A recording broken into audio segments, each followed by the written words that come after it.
Hello Hambini fans and welcome. One of those problems that are self-inflicted from the bike industry has been the use of fully integrated handlebars, stem and the desire to have completely internal routing from the bars to the rear brake caliper and the front brake caliper. The problem this has created is the line comes from the lever through the handlebar, through the stem and then down through the upper headset bearing, and it then either goes through to the fork or through to the rear stays for the rear brake caliper. When it goes through the headset, it's going through the bearing, and then if you need to perform maintenance on that bearing, you actually have to take the line out in order to get it out. So I did the honourable thing and phoned up the UK's #1 bike shop, Mapdeck, and they said it would be 15 quid for an admin fee and then at least an hour's labour at 60-ish quid and then parts on top of that. So you're looking at getting on for close to 100 quid. But that has all changed now. Enter the Zeno Quick Coupling system. Now I first saw this at Eurobike in 2024. This is version 2 and it's got slightly slimmer fitting. We'll come to that in a minute. This is the entire kit. So they sent this to me to trial. That Windspace bike that you've just seen already has it on. I'll go through this and then talk about some of the foibles associated with it. This is the full kit. You can buy elements from it, but we'll go through it. The most prominent thing you can see is the crimper. This is to crimp the sockets and plugs onto the hydraulic lines. This, I'm not sure how much it costs, but you can buy a very similar tool from Amazon that will do the job. I've actually used it. It's a ferrule crimper. These are the raw couplings as you would get them. So you can get them like that. So that one's the female, that one's the male. We can go through them in a minute.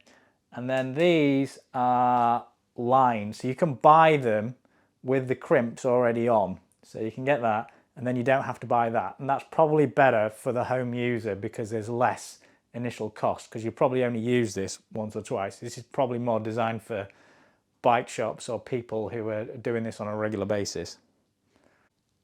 This is how you clip them together. So there's a pin on this one, which is the male end, and there's a slot on this one, which is the female end.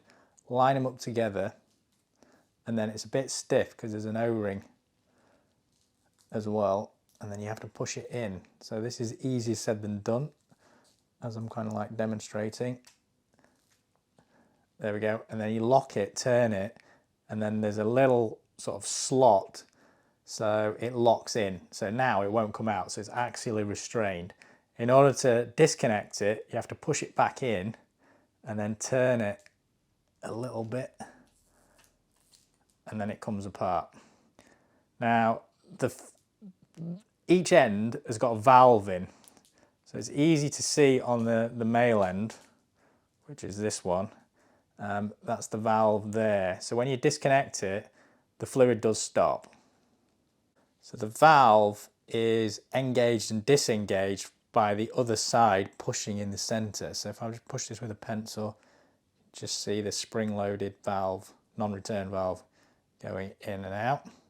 Now on the other side, right, this one is much more difficult to see, but it's actually a sleeve that goes around the outside. And I don't think I'll be able to get the pencil in there to show you, but it does go down. There we go. That might be difficult to see. The sealing system consists of obviously the metal components, and the actual sealing surface is this red O-ring here, or brown O-ring here. I think that's going to be FKM or possibly EPDM, and then behind it is a backup ring.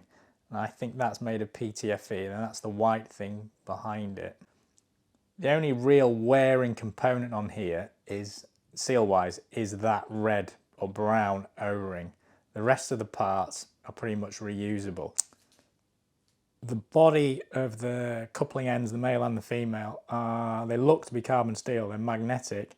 These two pins on either side, they look to be a little bit fragile, but I mean, obviously I haven't snapped them, so they've obviously passed that test. The crimp that goes around the outside is a hex. This is the ratchet crimping tool, so there's a hex on that side, it's the middle one you need to use, and a round hole on the other side where the line comes through, so you can't get it wrong. If I just release this,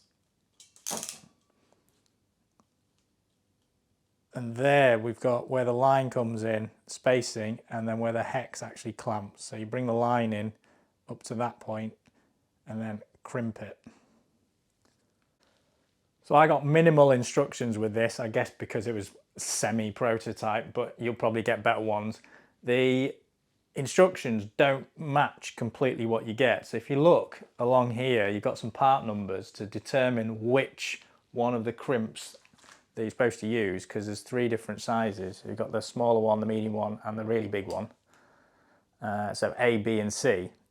Now, it doesn't take a rocket scientist, well, a bit of engineering now, so you can figure out it should be B, but if you check the part numbers, they don't match. So this one says 61V1, and actually on the part tool, on the coupling, it says 61M1P. And then the rest of the instructions aren't great. Now, if you're used to, crimping these things, I don't think you'll be batting an eyelid, but I appreciate a lot of people aren't into that kind of thing. There are a couple of issues in practice with this, and I've tried to sort of demonstrate it diagrammatically without taking the whole damn bike apart. It took me quite a long time to get the lengths of the cable correct, because you need to allow for a bit of slack inside the bike frame. So this one, so the lower one, needs to come out about 2 or 3 centimeters higher than the top of the headset bearing, and then you can push that back down. At the same time, you need to allow a bit of slack on the end that's coming from your handlebar, just so you've got enough to be able to hold and put the two together. And that brings me on to another issue. If you have a small-ish head tube, you may not be able to get rid of that slack inside the head tube. So if you've got a small frame, that could present a problem. And then the final thing is, when I first did this and then put it together, the handlebars would not stay straight because there was too much strain inside the system, so it constantly wanted to turn left. In the end, I remedied that by coupling the two ends together, and then disconnect the line at the lever and also at the caliper, and then rotate it until there was no strain, and then did the compression nuts back up. The final comment I would say about this is, when I saw them at Eurobike, they said it wouldn't let any air in. Now, in practice, I've taken them on and off so many times, maybe 10 or 15, trying to faff around with it to get it to fit. And it did let a little bit of air in on the back line. The front line was okay. Now, I reckon no one in their right mind is going to do it as many times as I did. Once you've done it once, that's it. But just bear that one in mind. Now, when I first saw this at Eurobike, I thought this is an absolute game changer. Having now fitted it, it isn't the easiest thing in the world to fit. I think if you were doing it a few times, you would get the sort of tricks around it to get it to go in. Once it's in there, life is bliss, because you can take those handlebars off really, really easily, especially for transport, which is where I mainly use it, not so much for changing the headset bearings. Now, from a cost perspective and the initial outlay, it's probably better for most people if they just buy the lines rather than the crimp and the connectors, because that's probably going to be 150 quid, something like that, whereas they aren't. So this is a fairly new product, so the bulk of people watching this are unlikely to have it. I'm interested to know what you guys think, because it's fairly new and intuitive and a bit ingenious, I would say. And finally, that brings us to the end of this video. If you did enjoy it, remember to smash that like button. If you didn't, go screw yourself. And as always, keep banging that hairdresser.